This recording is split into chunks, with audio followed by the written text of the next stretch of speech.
Hello student, अब हम पढ़ें क्लास 8 की साइंस। क्या दिया है? धातुओं का संचरण। पहली हेडिंग क्या दिया है? हमारे यहाँ तक हो गया था, हमने भर लिया था आभूषण को बनाने में। अब हमें नेक्स्ट हेडिंग दी गई है धातुओं का संचरण। तो धातुओं का संचरण क्या होता है देखेंगे। धातुओं, अब आपने देखा होगा कि लोहे की कील, देखा है कि लोहे की जो कील होती है, पेंच हो, पाइप हो और रेलिंग यदि कुछ समय तक वायु में खुले पड़े रहें तो उनकी सतह पर लाल भूरे रंग की परत जम जाती है।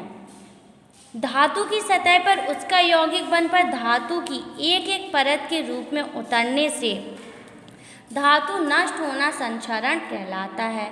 लोहे के संक्षारण को जंग लगना कहते हैं। जो लोहे का संक्षारण होता है, यानी कि जो लोहे के संक्षारण, उसको क्या बोलते हैं? जंग लगना। लोहे पर भूरी परत, यानी कि जो लोहे पर भूरी परत लगती है उसी को हम बोलते हैं जंग, यानी कि आयरन ऑक्साइड के बन कर, यानी कि वो किसमें बनने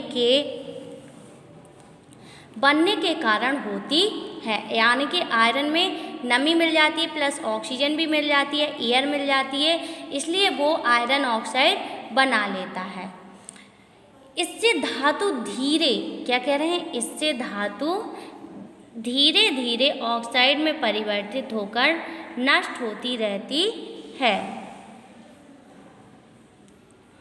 इसी प्रकार एल्यूमीनियम की सतह पर, यानी कि कह रहे हैं इसी प्रकार एल्यूमीनियम की सतह पर एल्यूमीनियम ऑक्साइड की परत जम जाती है, जिससे उसकी धात्विक चमक क्या हो जाती है? इससे उसकी धात्विक चमक नष्ट हो जाती है। अब क्या कह रहे हैं कि एल्यूमीनियम की सतह पर भी एल्यूमीनियम ऑक्साइड की परत जम जाती है। इसमें भी एल्यूमीनियम यानी कि ऑक्साइड और नमी के कारण इसमें भी हल्की सी वो एल्यूमीनियम ऑक्साइड जम जाता है। अब क्रियाकलाप 3.9 में देखेंगे क्या कह रहा है कि तीन परख नली ली, ठीक है, ये आपको दिख रही होंगी तीन परख नली, ठीक है। इसमें कह रहे हैं कि प्रत्येक परख नली में 2 या 3 लोहे की कीलों को डाल दिया। हर नली में हमने क्या किया? 2 या 3 लोहे की कील को डाल दें। एक परख नली में थोड़ा सा हमने क्या डाल दिया? कैल्शियम क्लोराइड, यानी कि CaCl मिला दिया। कैल्शियम क्लोराइड वायु में उपस्थित नमी को अवशोषित करता है। दूसरी परख नली में क्या लिया? उबला हुआ पानी लिया, ठीक है, ऑक्सीजन विहीन जल लें, तथा तीसरी में क्या लिया? साधारण नल का पानी लें। तीनों पर परख नलियों के मुख को कॉर्क द्वारा बंद करके क्या कर दें? रख दें। 4-5 दिन बाद तीनों परख नलियों का अवलोकन करें। क्या दिखाई देता है कि पहली तथा दूसरी परख नली की कीलों में जंग नहीं लगता है, यानी कि जो पहली परख नली थी उसका हमने कॉर्क बंद कर दिया था, इसलिए उसमें जंग नहीं लगता है। जबकि जो तीसरी परख नली होती है उसमें जंग लग जाता है, क्योंकि यह निष्कर्ष निकलता है कि जंग वायु में ऑक्सीजन तथा नमी की उपस्थिति में लगता है। लोहे तथा एल्यूमीनियम का संक्षारण वायुमंडलीय ऑक्सीजन एवं नमी की उपस्थिति में ऑक्साइड बनने के कारण होता है। तो तांबे के बर्तन, क्या कह रहे हैं? तांबे के बर्तन पर हरे रंग की कॉपर कार्बोनेट की परत तथा चांदी के ऊपर काले रंग की, यानी कि चांदी के ऊपर काले रंग की सिल्वर सल्फाइड की परत बनाने के कारण इन धातुओं का संक्षारण होता है। क्रियाकलाप 3.10 में क्या कह रहे हैं? 3.10 में कि एल्यूमीनियम, तांबा, लोहा तथा जस्ता का एक टुकड़ा लें। सभी टुकड़ों पर कुछ बूंदे तनु हाइड्रोक्लोरिक अम्ल डालें। क्या होता है? धातु की सतह पर झाग बुलबुला सा उठता दिखाई देता है। अब धातु के टुकड़ों को आप जल से धोकर उसकी सतह को उसी स्थान पर छूकर देखें। क्या होता है? जहां आपने अम्ल की बूंद गिराई थी, यानी कि जहां अम्ल की बूंद गिराई थी, क्या देखते हैं? धातु की सतह खुरदरी हो जाती है। धातु के अम्ल, क्या कह रहे हैं, धातु के अम्ल के साथ क्रिया करके लवण तथा हाइड्रोजन गैस बनाते हैं। जैसे एल्यूमीनियम धातु हाइड्रोक्लोरिक अम्ल के साथ क्रिया करके एल्यूमीनियम क्लोराइड तथा हाइड्रोजन गैस बनाती है। 2Al plus 6HCl give 2AlCl3 plus 3H2, यानी कि ये हमें रिएक्शन के में दिया है कि 2Al था, हमने इसमें हाइड्रोक्लोरिक अम्ल मिलाया यानी कि HCl मिलाया और हमें एल्यूमीनियम क्लोराइड मिला और हाइड्रोजन गैस उससे रिलीज हुई। क्रियाकलाप क्या कह रहे हैं कि अब आगे देखेंगे कि अम्ल के साथ रासायनिक क्रिया के कारण, क्या कह रहे हैं, अम्ल के साथ रासायनिक क्रिया के कारण भी धातुओं का संचरण होता है। अब हमें अगली हेडिंग क्या कह रहे हैं कि धातुओं को संचरण से कैसे बचाया जा सकता है, यानी कि धातुओं में जो जंग लग जाती है उससे कैसे बचा सकते हैं। तो कैसे बचा सकते हैं देखेंगे कि धातुओं को संचरण द्वारा हानि देश की अर्थव्यवस्था को बहुत हानि, आपको पता है कि जब हानि पहुंचती है तो हमारी हर चीज़ में हानि होती है। धातुओं को क्षरण से बचाने के लिए आवश्यक है कि धातुओं को नमी तथा हवा से बचाया जाए। तो धातुओं को से ना तो उसमें पानी पड़ना चाहिए, ना ही उसमें हवा मिलनी चाहिए। धातुओं के क्षरण से बचाने के लिए निम्नलिखित विधियों का उपयोग किया जाता है, यानी कि बहुत सारी विधियां हैं जिनका उपयोग किया जाता है। तो कौन कौन सा उपयोग किया जाता है देखेंगे। पहला हमें दिया है पेंट का लेप चढ़ाकर, यानी कि पेंट का लेप चढ़ाकर। पेंट का लेप कैसे चढ़ाते हैं, धातु की वस्तुओं की सतह पर पेंट लगाकर, धातुओं की वस्तुओं की सतह पर क्या लगा दें, पेंट लगाकर उसे ये हानि से बचाया जा सकता है। यानी कि जब हम पेंट कर देते हैं कोई भी लोहे की चीज़ों में तो हमें फिर क्या नहीं होता है, कोई भी नुकसान नहीं। इसी कारण स्टील के फर्नीचर, लोहे के पुल, तो क्या कह रहे हैं, लोहे के पुल, रेल के डिब्बे, बस, ट्रक आदि को पेंट किया जाता है। हमारे घरों में भी लोहे और स्टील से बनी हुई कई वस्तुओं में पेंट किया जाता है ताकि क्या ना हो, वे जंग से सुरक्षित रहें। दूसरा क्या दिया है, ग्रीस या तेल लगाकर। ग्रीस या तेल लगाकर कैसे, तेल या ग्रीस की परत भी धातु का वायु और नमी से संपर्क समाप्त कर उसे संचरण को रोकती है। आपने देखा होगा कि नए औजारों जैसे कैंची, चाकू पर ग्रीस या तेल लगाकर रखा जाता है ताकि उन पर जंग ना लगे।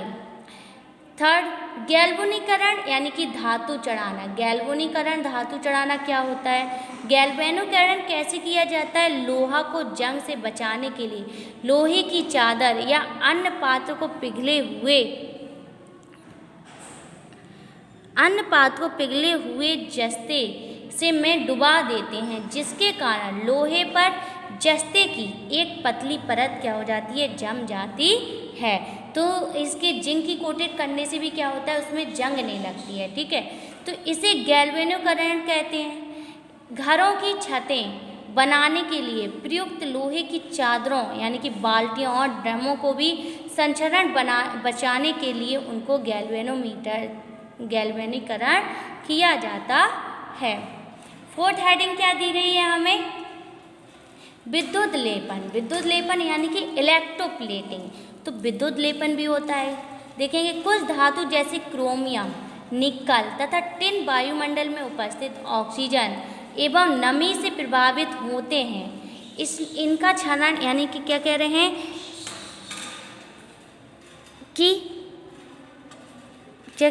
कि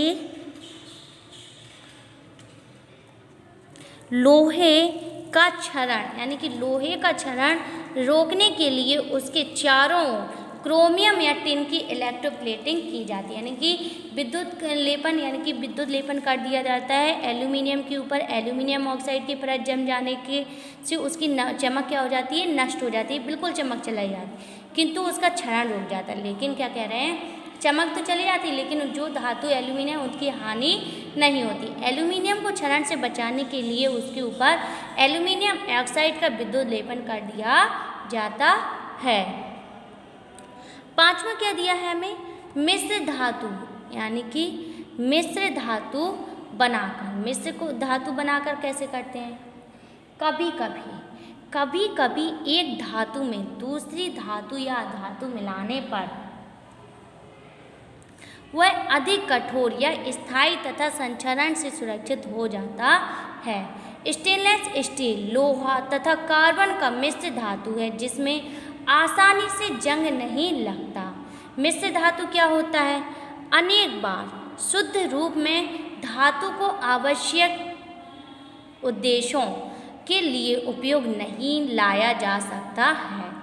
धातु में अन्य अधातुओं अथवा अन्य अधातुओं की उचित मात्रा मिलाकर उसमें वांछित गुण धर्म प्राप्त किए जा सकते हैं। ऐसे मिश्रण को मिश्र धातु कहते हैं। अर्थात मिश्र धातु दो या अधिक धातुओं या अधातु का समांगी मिश्रण है। दो या दो से अधिक धातुओं को पिघली हुई अवस्था में मिलाने पर मिश्र धातु प्राप्त होता है। मिश्र धातु के भौतिक धात्विक गुण अपने मूल धातु के गुणों से भी भिन्न एवं श्रेष्ठ होते हैं। स्थायित्व, चमक एवं श्रेष्ठ गुणों के कारण दैनिक जीवन में इनका अधिक उपयोग होता है। कुछ प्रचलित मिश्र धातु का संगठन भी हमें तालिका में दिया गया कि कैसे होता है। तो दिया है पीतल,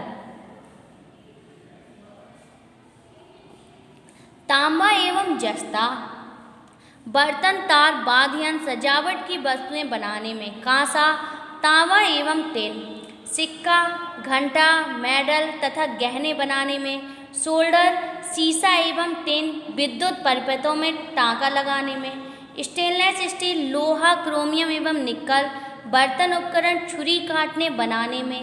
मिश्र धातु क्या कह रहे हैं कि मिश्र धातु के भी विशिष्ट गुण हैं। देखेंगे मिश्र धातु के क्या विशिष्ट गुण हैं। मिश्र धातु प्रायः मूल धातु से कठोर होती है। शुद्ध सोना बहुत मुलायम होता है, इसलिए इससे क्या कह रहे हैं, आभूषण नहीं बनाया जा सकता है। इसलिए जो शुद्ध सोना होता है उसमें कुछ ना कुछ मिलाया जाता है। थोड़ा क्या मिलाते हैं, तांबा या कॉपर मिलाने पर यह कठोर एवं आभूषण बनाने के लिए उपयोगी हो जाता है। मिश्र धातुओं का वायु तथा नमी के कारण क्षरण नहीं होता है। लोहे में क्रोमियम मिलाने पर स्टेनलेस स्टील प्राप्त होता है जिसमें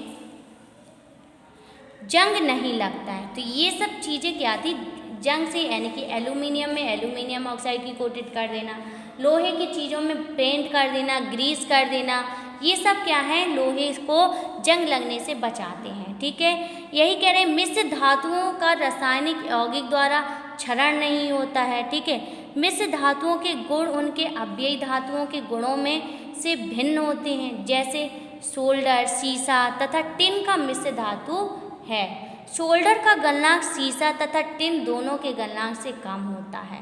इसी कारण इसका उपयोग धातुओं के टुकड़ों अथवा तारों को जोड़ने में भी किया जाता है। तो ये था हमारा चैप्टर, क्या था कि धातुओं में जंग लगना, यानी कैसे हम उन्हें बचा सकते हैं। अब हमारा दिया है अभ्यास कार्ड, देखिए क्या है। पहला हमें दिया है निम्नलिखित वस्तुओं में कौन सी वस्तु संचारित हो सकती है। तो खुली स्थानों पर रखी लोहे की छड़ में वस्तु संचरित होती है। ख, बॉक्साइट किसका आयस है, बॉक्साइट एल्यूमिनियम का आयस है। इसमें कौन सी सांद्रण की विधि नहीं है, तो इसमें कौन सी सांद्रण की विधि नहीं है, निस्तापन। रिक्त स्थानों की पूर्ति कीजिए। सोडियम धातु को में रखते हैं, किस में रखते हैं, मिट्टी के तेल में।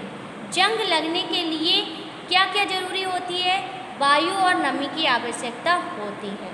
ग, धातु से तार बनाने का गुण क्या कहलाता है, तन्यता कहलाता है। घ, जिन खनिजों से धातु का निष्कर्षण किया जाता है उन्हें कहते हैं अयस्क। क्या कहते हैं, अयस्क।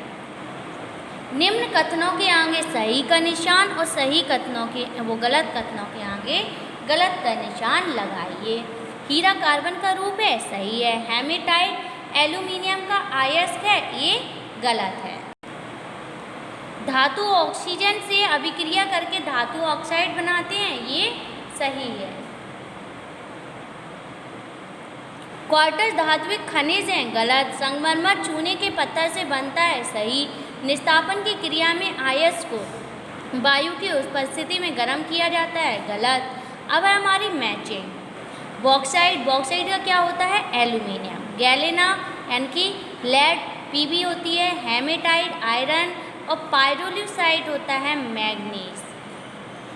नेक्स्ट हमें क्या दिए हैं? Odd one. नीचे हमें कुछ ऑड वन दिए हैं, उसको फिल करना है। क्या दिया है? पीतल, कांसा, स्टेनलेस स्टील, लोहा। तो इसमें डिफरेंट क्या है हमारा? स्टेनलेस स्टील, ठीक है। नेक्स्ट दिया है सोना, चांदी, हीरा, प्लेटिनम। तो इसमें हमारा डिफरेंट क्या है? हीरा। Bauxite, galena, hematite, copper. तो इसमें क्या है डिफरेंट हमारा? हेमेटाइट। निस्तापन, भर्जन, सांद्रण, संक्षारण। इसमें हमारा कौन सा डिफरेंट है? संक्षारण। तो ये थी हमारा अभ्यास कर फिनिश हो गया। हमारा चैप्टर भी पूरा पढ़ चुका है।